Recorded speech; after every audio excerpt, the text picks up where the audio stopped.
So in Nigeria and Ghana, on the donor questionnaire, they actually ask a question on whether or not you've been a victim of sexual assault. And then from that question, asking if you received an HIV test and what the outcome of that test was, and then also asking if you've received support. Nowhere on the Canadian Blood, nowhere on CBS do they ask a question about that. Instead, they simply ask, have you had an HIV and AIDS test, as this blanket kind of testing. And then in Nigeria and Ghana, they also ask about sexual activities, not so much.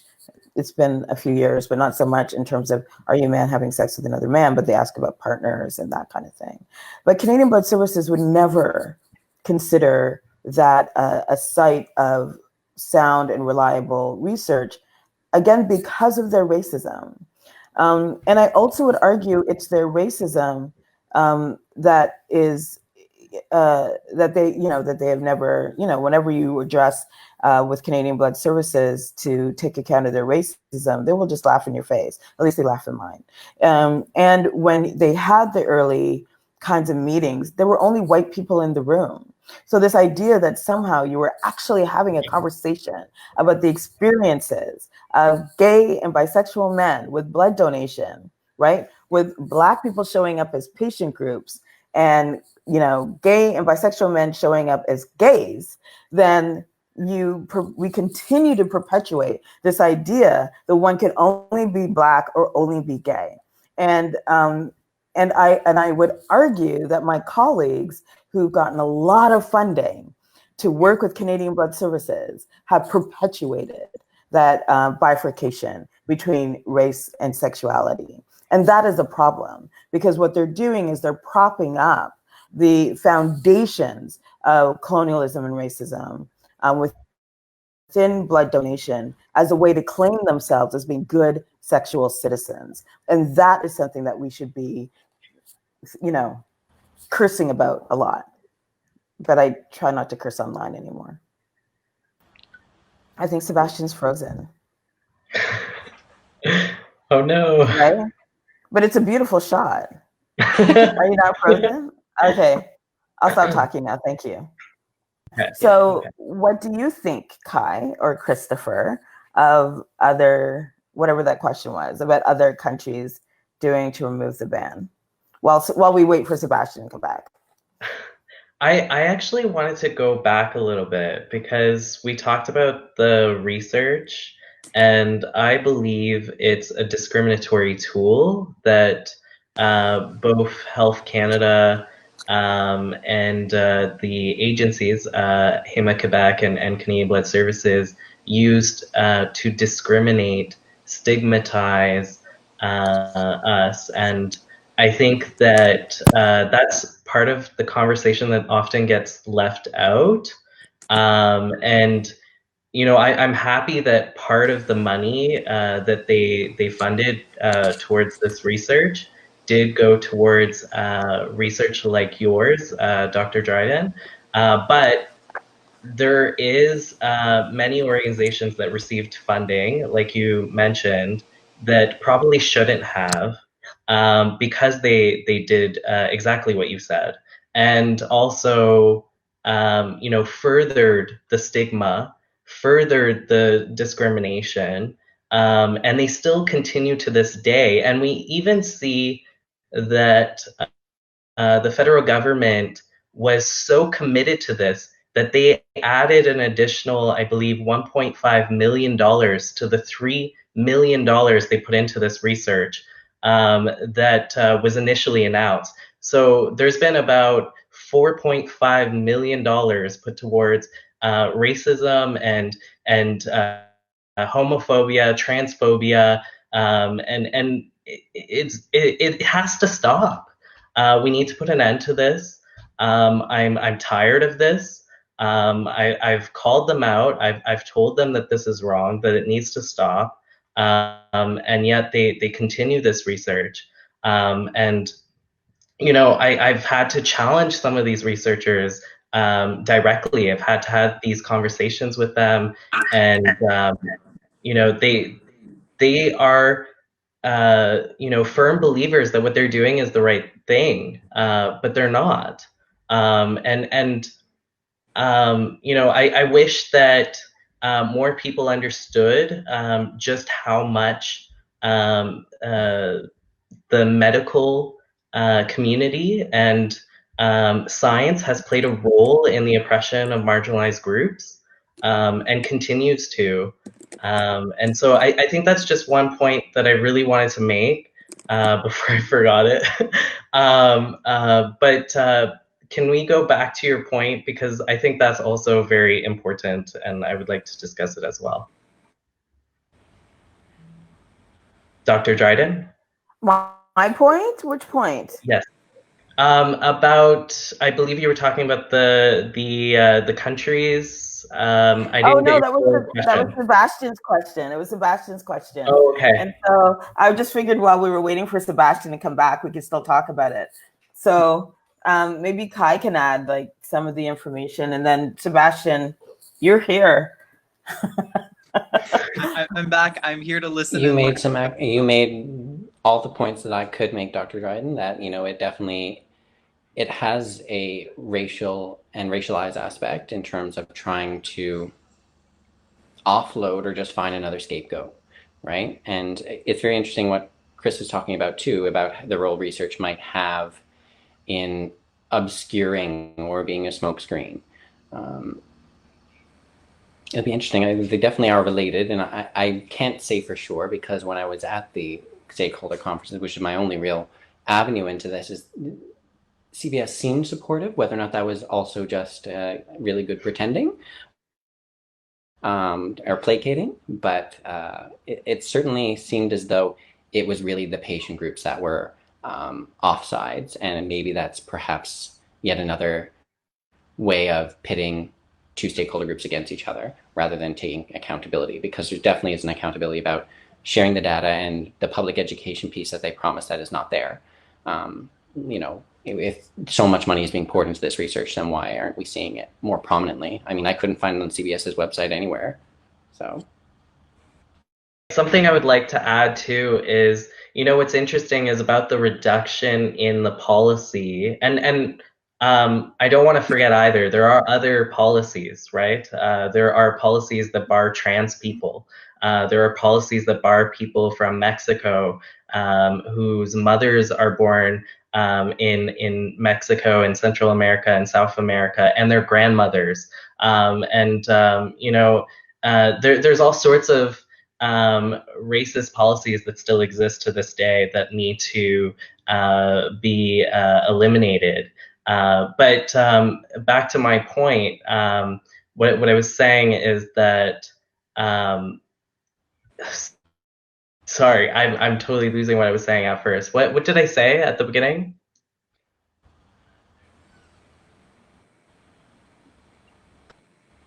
I can't hear anyone. Sorry.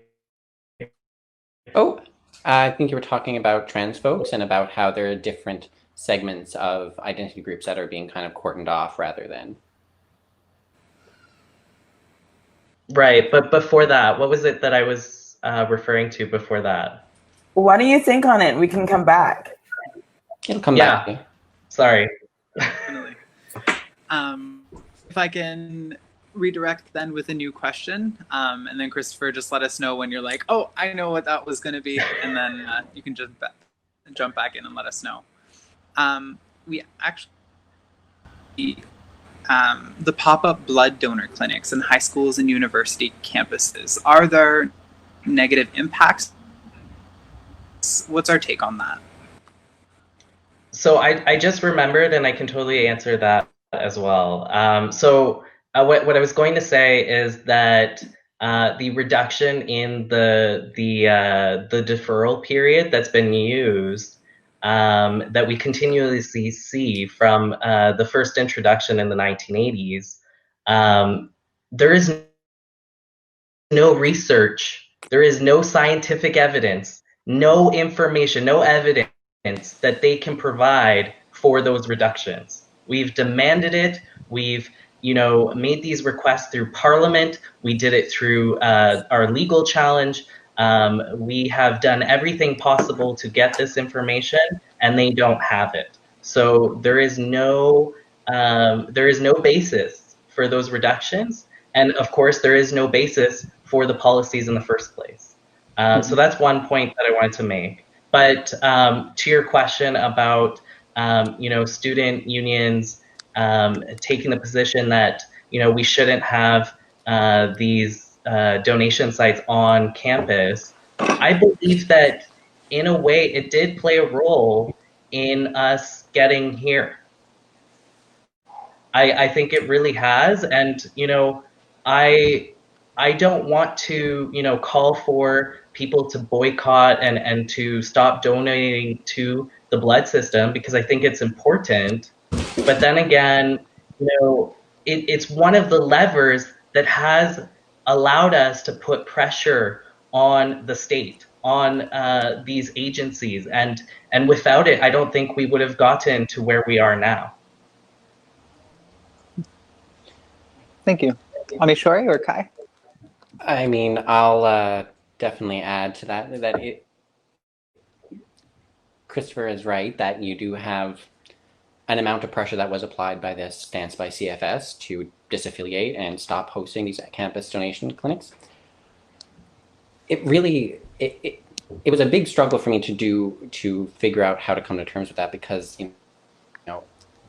like Christopher was saying, you don't want to see a boycott because this is people's lives and people will die with a blood shortage. So you don't want to use that particular tool to leverage discrimination against a life-saving resource, which, we are continually in a shortage. Yeah, it definitely placed pressure, and it definitely put pressure on at a strategic time. Is it a tool that I would ever advise? Absolutely not. It's something that, in fact, our local here in, not the local union, sorry, the local activists here had taken an opposite approach and used their Partners for Life program to actually use that as an opportunity for education, and also a way of almost registering like a blood petition, where we would donate to a bank that was in an End the Ban campaign just to see the units stacking up. For those that don't know, the Partners for Life program is you can go in and say, I'm donating my blood for this cause. Some people donate for cancer research, etc. It doesn't actually donate money. It's just a way to show that what people who are donating blood care about.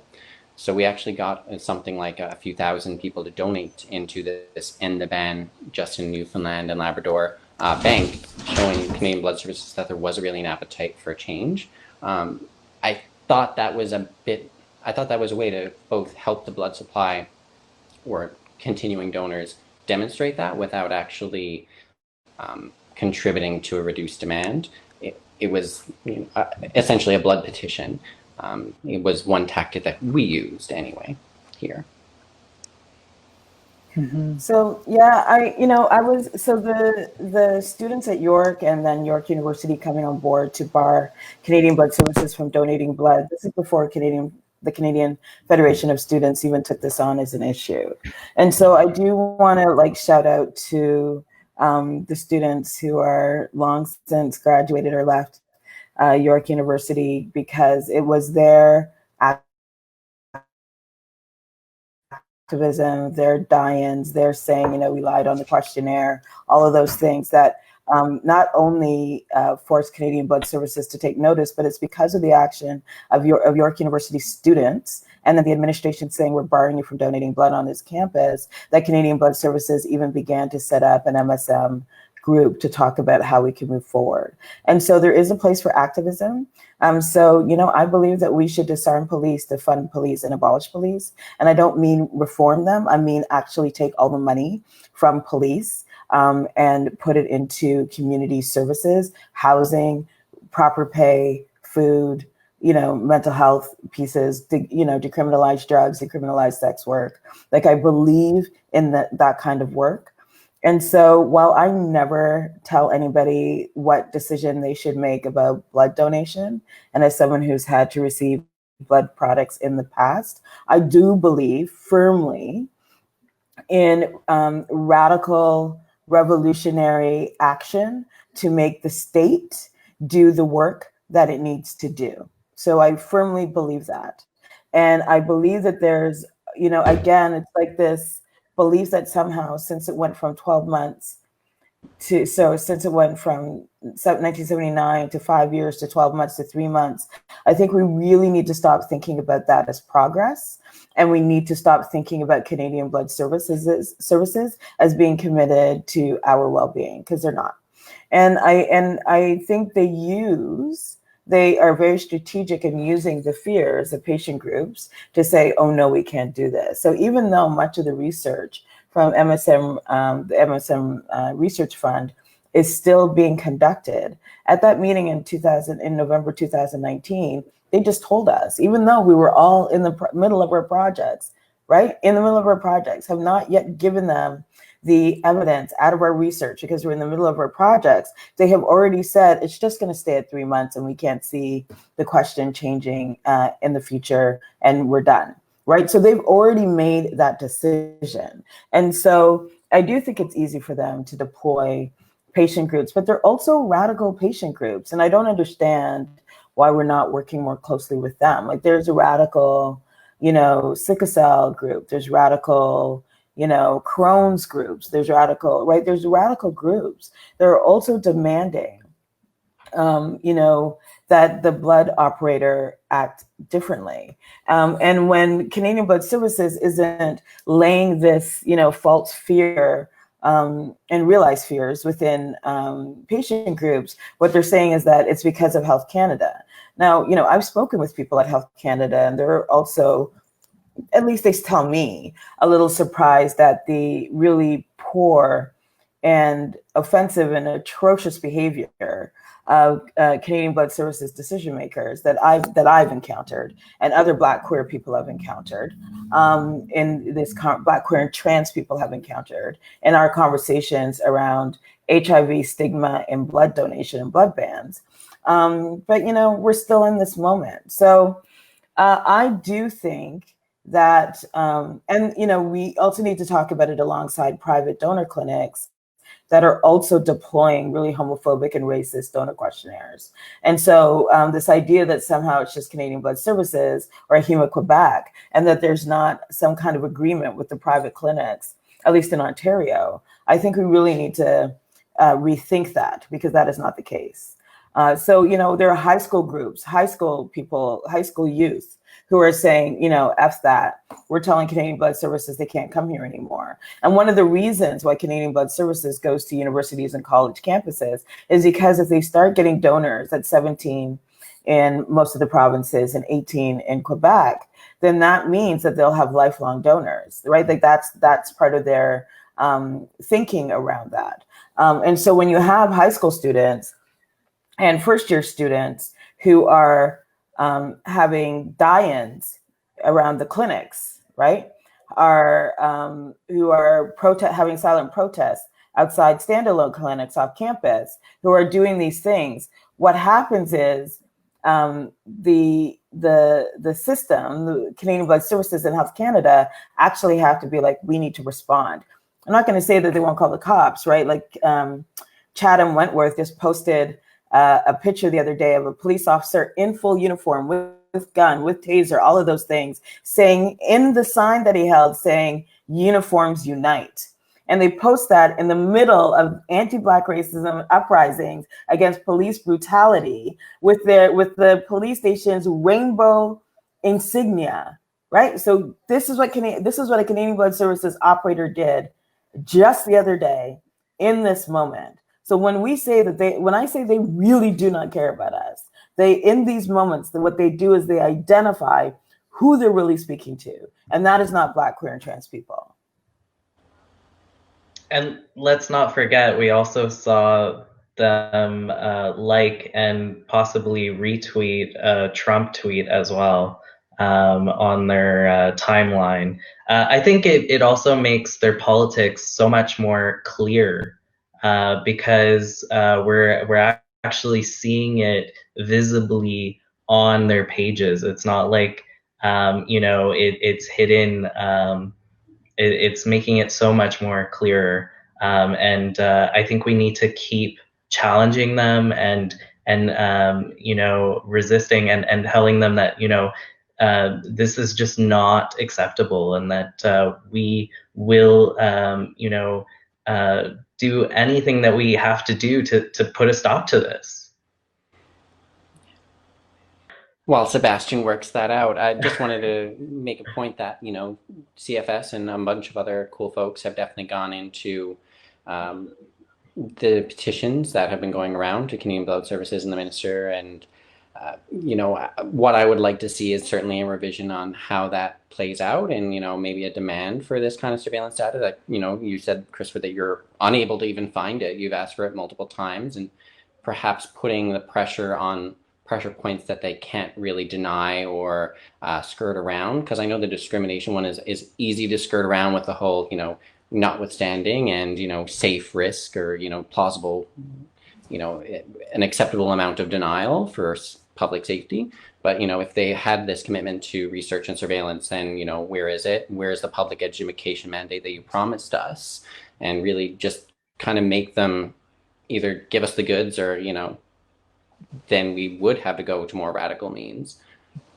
I think where the activism needs to go next is really ensuring that the trans policy and also policies that bar Black, Brown, and Indigenous people and others, so that these policies are eliminated, because I think that we're going to see in the coming days the elimination of the MSM policy. I'm anticipating an announcement in the coming days, but I'm not as hopeful that that announcement is going to include trans and non-binary people and two-spirit people and Black, Brown, and Indigenous people. And I'm really worried about that and concerned about that. And I'm also thinking about other groups that are also barred, like sex workers, drug users, and so on. There are still many policies that need to be challenged, and there are much deeper conversations that need to be had about this. And even when you give yourself 2 hours or an hour to talk about this, it's still not enough. There's so much to dissect and talk about, and it's a very complex system, and we need to have many more of these conversations until we can actually see progress. I know, Sebastian, you want to ask a question, but I just want to respond to this idea, to this notion that it might, like in the coming days, they'll remove MSM from the questionnaire. And so at the meeting in November, there was quite a lot of conversation with people clapping, patting themselves on the back and saying, look how great we've done, look where we've gotten us. And whenever, people talking about, oh, you invited me to, all white people. In this meeting, there were 3 Black people, myself, Dr. Lauren Nelson, who's on my research team, and then a woman from the sickle cell, or the 3 of us, that was it. And so there's a room of white people congratulating themselves on how well they've done. And then once again, ignoring this idea that somehow just dealing with this question around men who have sex with men actually was speaking to the full understanding of our communities. And this is why what gets set up is like this, this gay person, this good gay person that gets to donate blood, and then all these other Black bad queers, right? And so if this, the MSM question is removed fully, I wonder if it'll be, like what happened with marriage, when it's like, oh, look, all gays are fine. And then this continuing kind of moral judgments and respectability arguments around, well, you shouldn't do sex work, you shouldn't be a drug user, you shouldn't be trans. Like, let's not forget how much transphobia there is in gay communities, and I'm using these language specifically. And then again, the ways in which gay communities continue to profit off of anti-Black racism and colonialism.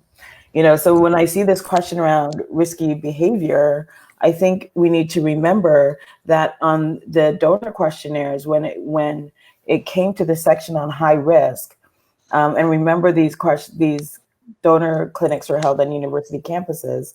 When it came to the questions on high risk, it would ask if you've had sex back in the day, if you've had sex with someone who in the last 6 months whose sexual background you did not know.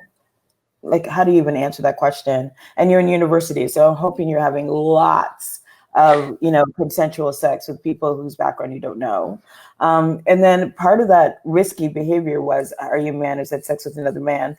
Period. Not safe for sex, not what, period.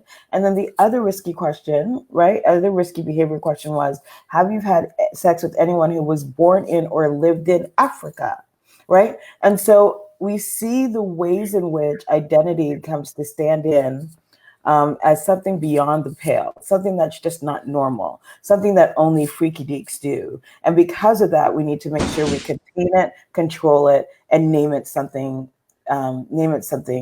sensational in a bad way. And in these ways, I continue to be surprised that Health Canada hasn't held Canadian Blood Services to account for the ways in which it has failed it's one of its primary mandates, which is to educate the Canadian public on what makes safe blood, right? How to make safe blood. And having sex with a Black person, or having sex with, being a man, have sex with another man, or gender nonconforming person, or having sex with lots of people, or being a sex worker, those are things those are not the things that bring the blood system into disrepute. That is not how that works. So I kind of leave it. I'm hoping I'm pleasantly surprised, but I think if this question gets removed, then we'll see what we generally see from predominantly white queers, which is, well, then our work is done and we're all good. Mm-hmm. Can everyone hear me? Yes, I can. Perfect. Kyle, Kai, can you hear Sebastian? That's all right. No. I'm so sorry. Well, I was actually going to speak exactly to what Kai was talking about, and like really bringing it in with what Dr. Dryden was talking about, is the idea that I think fundamentally is like the Blood Canadian Services could have been a tool through which to educate population instead of shaming them using racist and homophobic and discriminatory policies.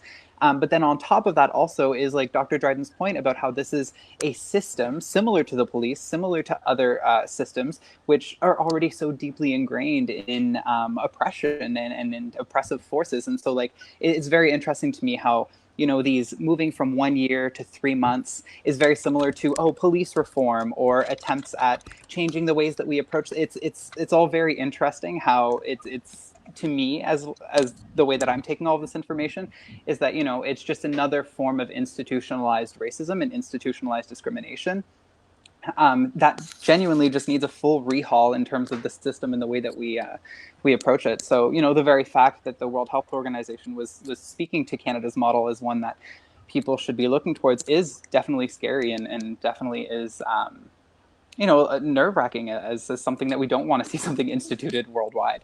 So thank you for that, because I just learned a whole bunch there. Did someone want to add to there? Yeah, can I add something? I don't know if anyone saw this, but Sophie Gregoire Trudeau, the wife of Prime Minister Justin Trudeau, she donated to the convalescent plasma trial, the Concord 1 trial, for the COVID-19 antibodies. And what I think is really interesting about that is that she's not eligible to donate. Under the current policies of Canadian Blood Services, she is not eligible, and yet she donated. And this raises a whole question about why was she allowed to donate? Why was she permitted to, given the privilege and power she has access to? And yet, queer men, trans women, Black, Brown, and Indigenous people, Two-Spirit people weren't able to donate. Like, why is it that this is occurring? And what's interesting too is when I try to have these conversations with the media doesn't want to report on it. and they don't feature stories about these issues. They'll retweet a radio interview that might have been shown to less than 100 people. They don't care. And they don't center queer and trans people. They don't center Black, Brown, and Indigenous people. And this is a problem that persists. And I think that we need to keep challenging that, because without a media that is skeptical and is criticizing these issues, then we're not going to see progress on these files. Mm-hmm. Okay, how would we feel if we move on to the next question? Yes, let's do it. So there's an interesting question by Reina. Has there ever been a conversation with Trillium Gift of Life organ donation where the deceased's sexual orientation or behaviors are not reported? How does that translate? How does MSM in Canadian Blood Services translate then when these types of situations happen? Is that just a general question? Who's answering that? Anybody who may have an understanding of what organ donation looks like and what the rules around that are. If you do, if not, we can definitely. Yeah, sure. If folks don't want to answer, I still want to challenge the issue of organ donation, tissue donation, and other donations. I think this is still something that is very important and needs to be challenged and worked on. But I think there's still a lot to delve into, for the fact that Canada's Lifeline, they now have renamed their organization, given that it actually consists of services. They didn't want services to be in their name because they would then be discriminating. And so they've now referred to themselves as Canada's Lifeline, and they're now making the focus blood and other donations. And so they're now moving beyond blood. And so I think what I want to delve into is what is the extent to which Canadian Blood Services or Canada's Lifeline is now involved in organ donation, tissue donation, and other donations. And to also see what the Trillium Network and other organizations are doing in this area to challenge these policies, because these policies do exist also in the organ, tissue, and other donations area. And so I think this is still something that we definitely need to be looking at and working towards to eliminate these discriminatory policies all across the board. I think it's just another evidence of how patchwork and arbitrary sometimes the system can be. I mean, just showing that, if organs aren't even screened, and trans folks that have bottom surgery, which is rather ambiguous on Canadian Blood Services site, will be screened in their affirmed gender. And without actually screening for behaviors, they're assuming that there's this weird trying not to be transphobic, but in doing so exposes just how lack of evidence-based and how lack of scientifically driven it actually is, making several assumptions just based on the choice to medically transition or not.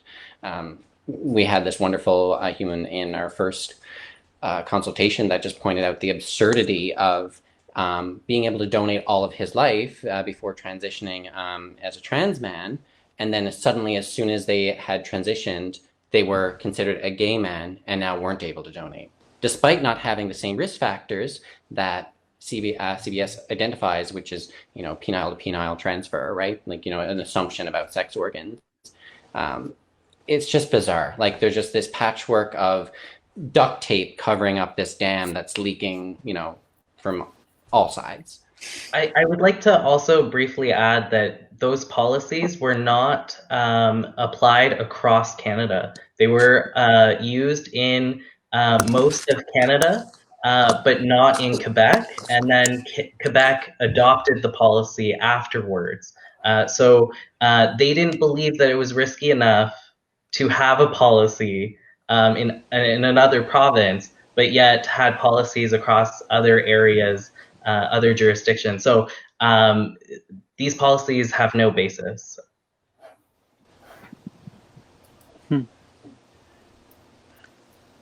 Dr. Dryden, would you like to speak to that, or are we good to move on? Good to go? Perfect.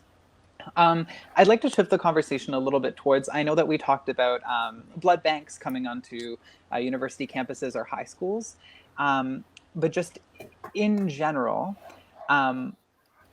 what should folks look for to know what a commitment to more equitable policy looks like, and how do we know that it's actually going to be sincere? So when talking about the future and talking about policies, are we looking, can you folks give us examples of what it is that we're looking for in terms of policies that are equitable, that would allow for everyone to donate blood, you know, based on the information and the data that we already have? I would, you know, I would remove identity-based questions. Again, my work really focuses on HIV and AIDS.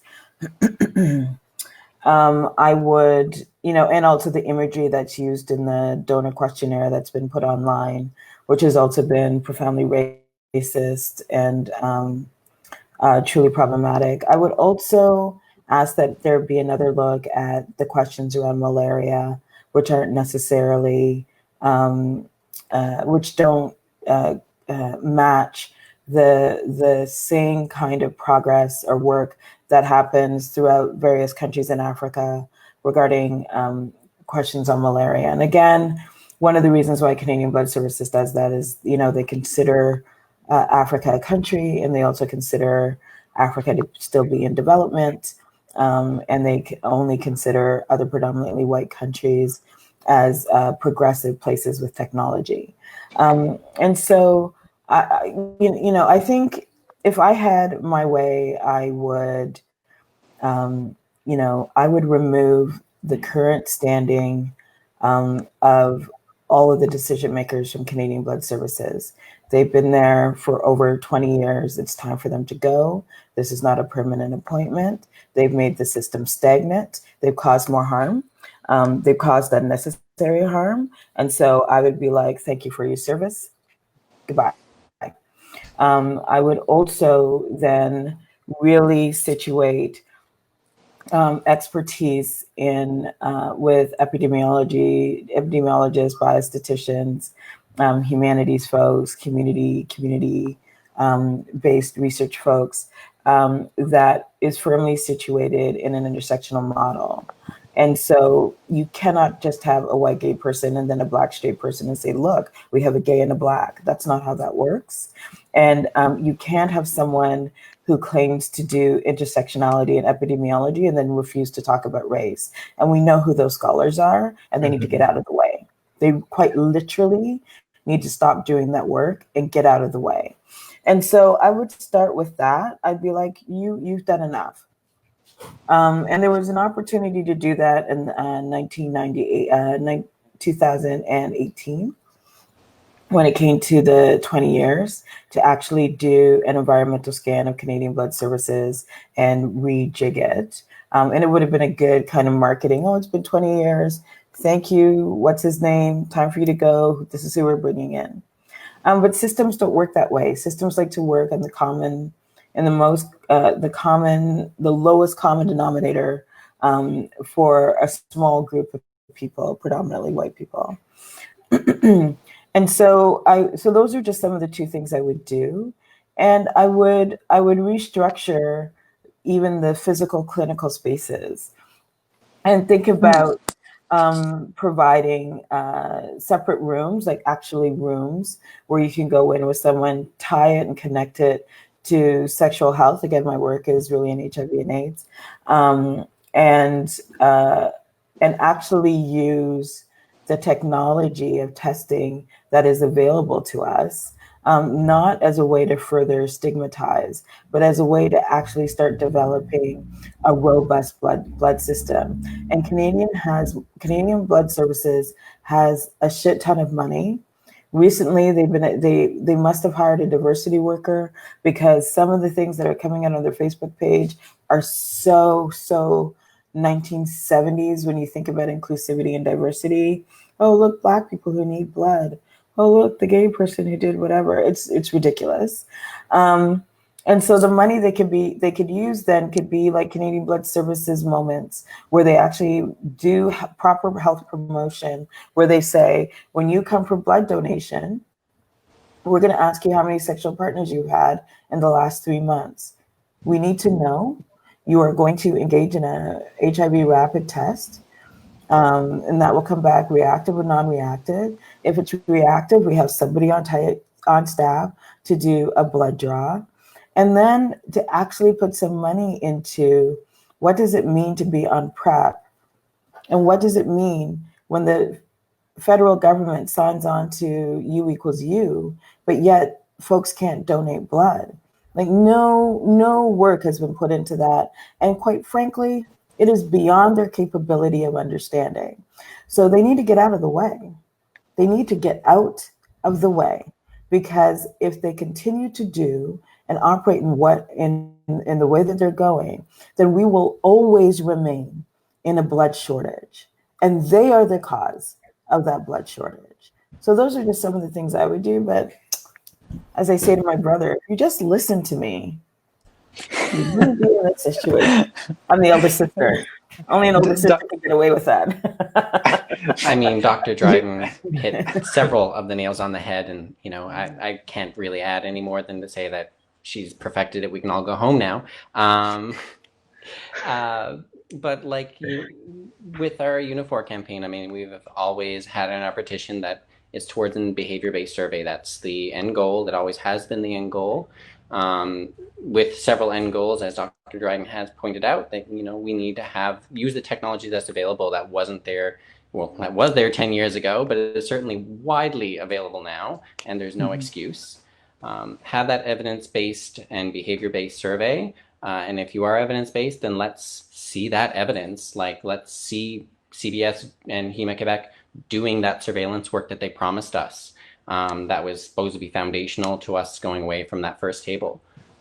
They promised us that it would happen, and where is the epidemiologist that we know that they have on staff? Why is so much of their media branding about the blood signal and not about look, here's our epidemiologist saying that we'd like you to come on board with us on this journey towards behavior-based. Why aren't they using their massive budget towards public education like they should? Why aren't they sharing Dr. Dryden's work? Because clearly, why aren't they hiring this beautiful person, to do that work? So, yeah, I also really appreciated it because Dr. Dryden was like, these are a few things. Like, no. She said, destroy it all and start from scratch. And honestly, understandably, that's exactly what needs to happen in order for this to be meaningful work, for it to actually be accessible for everyone. And so the message is loud and clear. And I appreciate your answer, because I think that it definitely, again, opens our eyes to how systemically ingrained the issues in Canadian Blood Services really are. I want to give Chris an opportunity to speak to this as well before moving into the next question. I think a point that I would like to make is that, we don't actually know how many people die not receiving the blood that they need. We know the numbers of people who die from not receiving the organs or tissue that they need, and it's over 200 people. And this is a reoccurring number.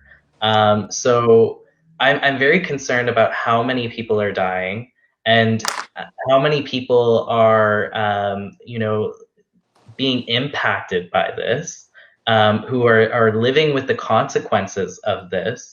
I think it's a shame, and I think that there's really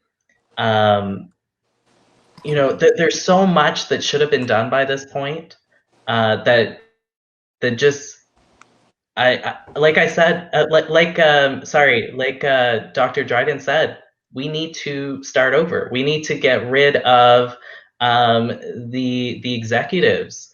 You know, I was helping Dr. Shaw, who's been calling on Canadian Blood Services to make structural changes, and you know, Dr. Shaw wanted some help with contacting the executives on the board, and I went to go and take a look at the directors, and you know, in the past I looked at it, but I didn't really, you know, take the time to look at who these people were, other than seeing, you know, the complexion of this board, and you know, that is so very white. And you know, once I did take a look at who these people were, you know, these are the most elite people in our society. The dean of a university, one of the directors of the Mint, of the Royal Mint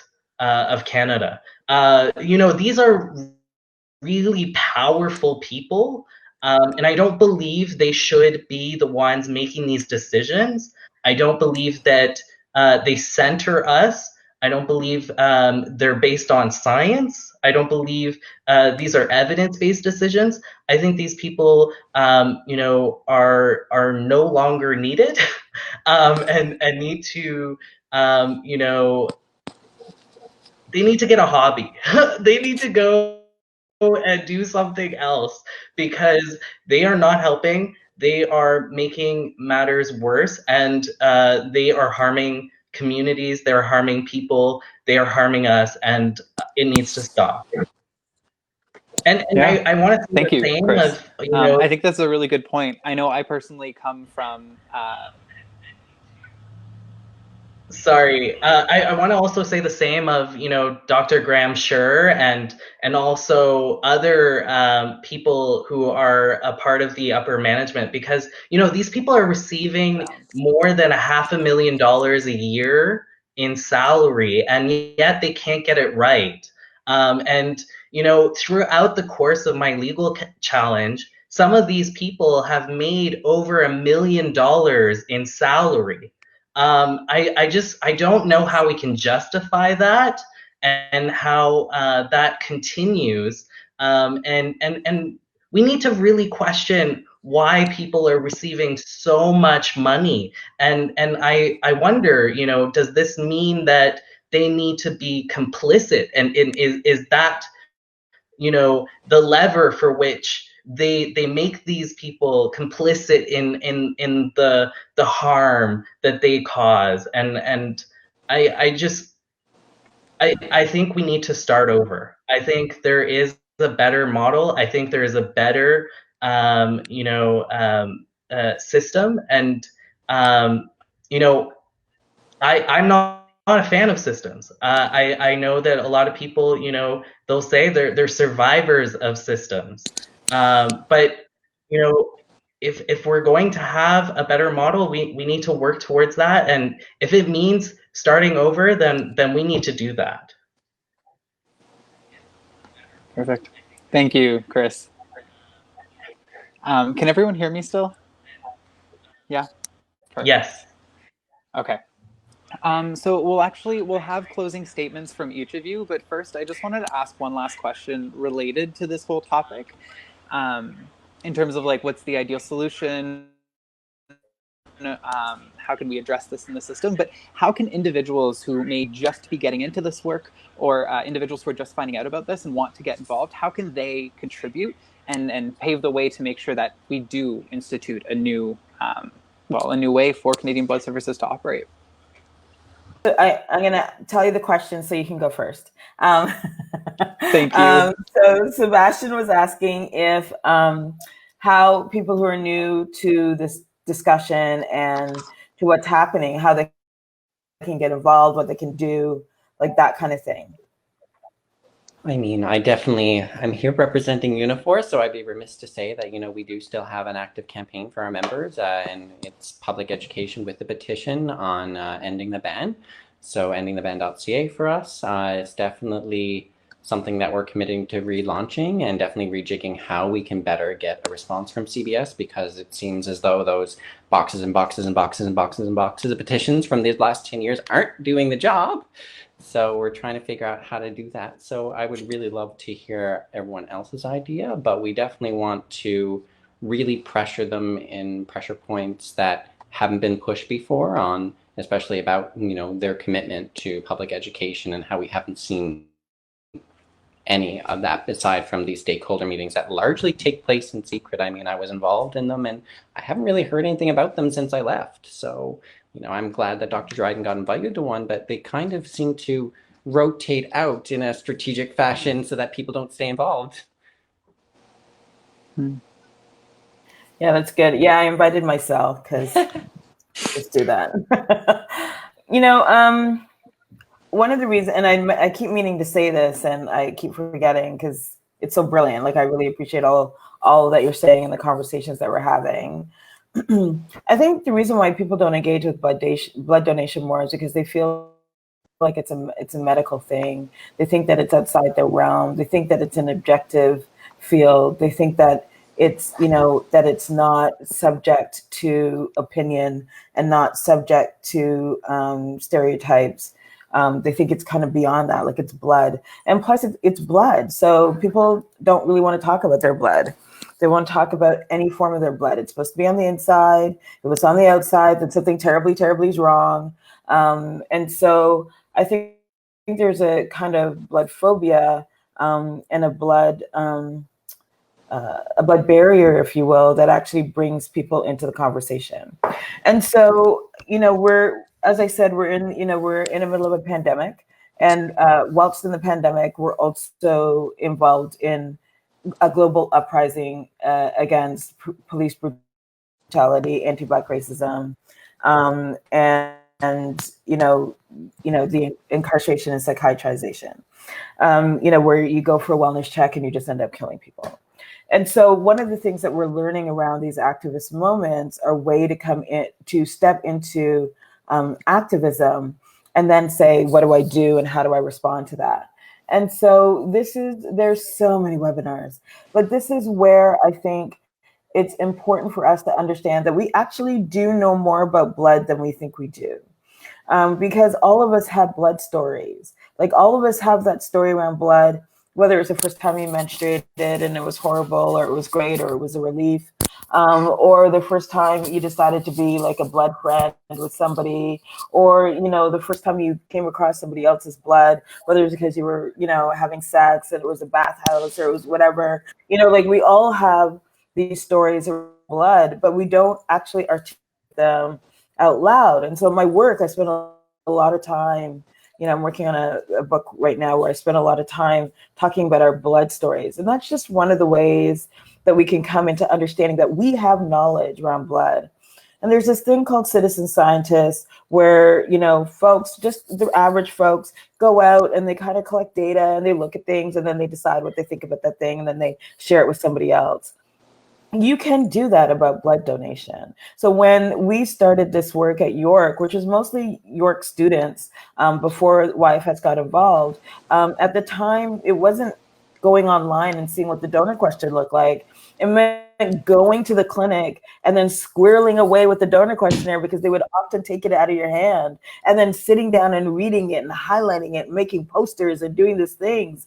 And at the beginning, I'd say in like 2002, there was actually a website that was like, donate blood unless you're Black. And somebody just made that and, you know, added some information, right? Like, they made it as an educative thing, right? To talk about the ways in which anti-Black racism was in blood donation. And so we know how to do hashtag activism. We know how to do activism on the street. We understand those pieces, and we can build in that work around blood donation in that as well. And we should be.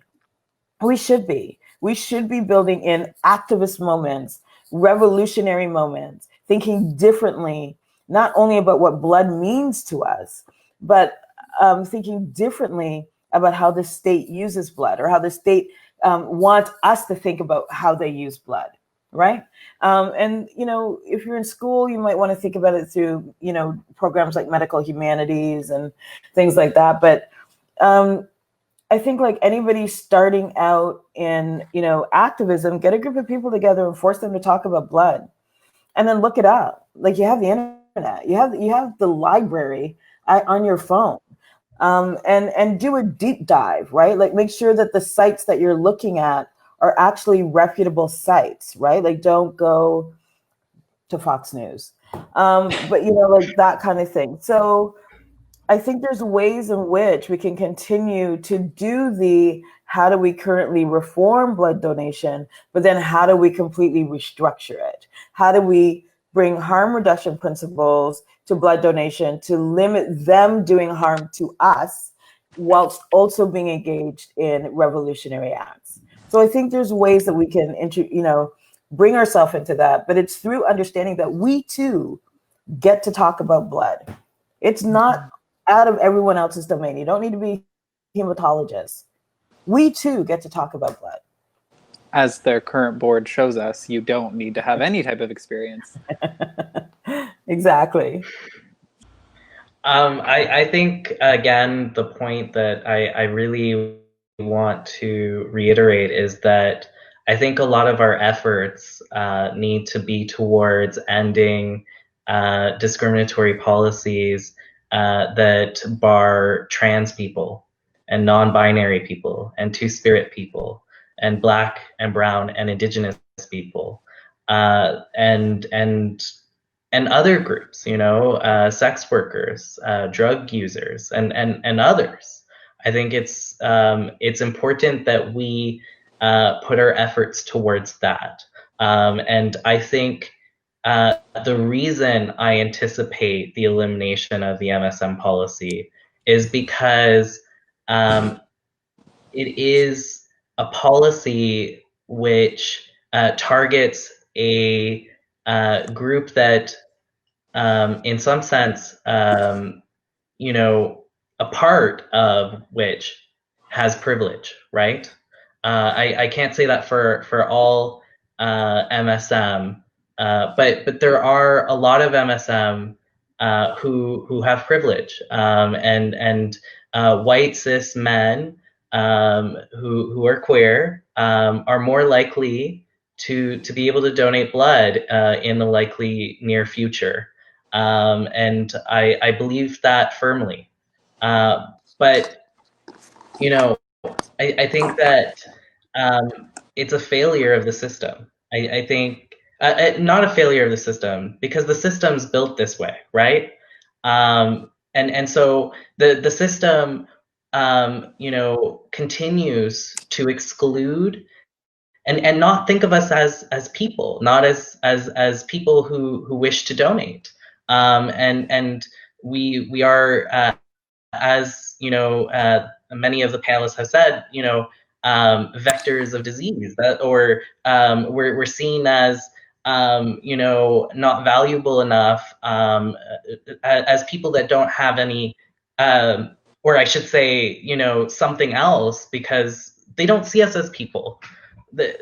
And this continues, and I'm hoping that we can get to a place where our blood system, our organ system, our tissue system, and so on, is inclusive for all people, and that it's evidence-based, that it's based on science, that it doesn't identify people, and that it doesn't stigmatize people. That's where I want us to be. And you know, I wish we were there already. And I'm really disappointed that we're not. It's very frustrating. And you know, I'm working very hard to see that, you know, we see the elimination of all of these policies. And I think that also this work needs to go beyond blood donation. I think that this work needs to, you know, go towards efforts to eliminate all discriminatory policies, all of them.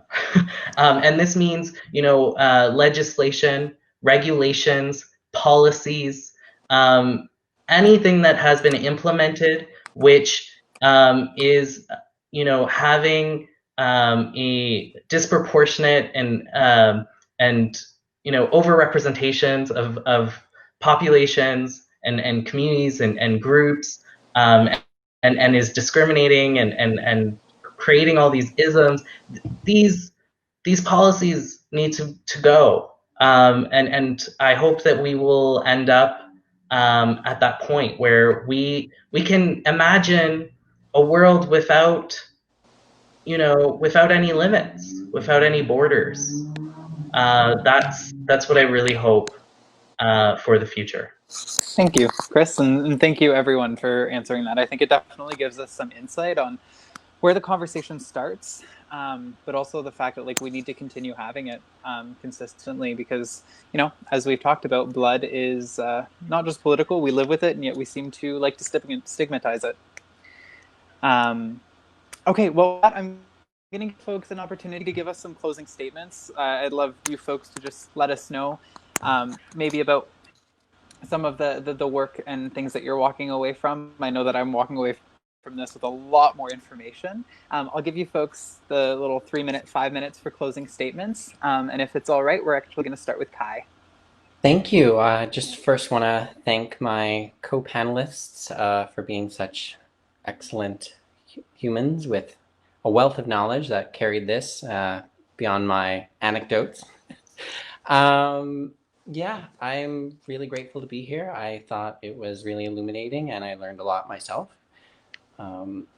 Mostly going forward, I just want to draw attention to all of our Unifor members that might be on the stream that now is the time that we want to reignite this and take action. This is a workers' issue because we can all be blood recipients. I mean, we all will hopefully never have to use this product, but we can at any time.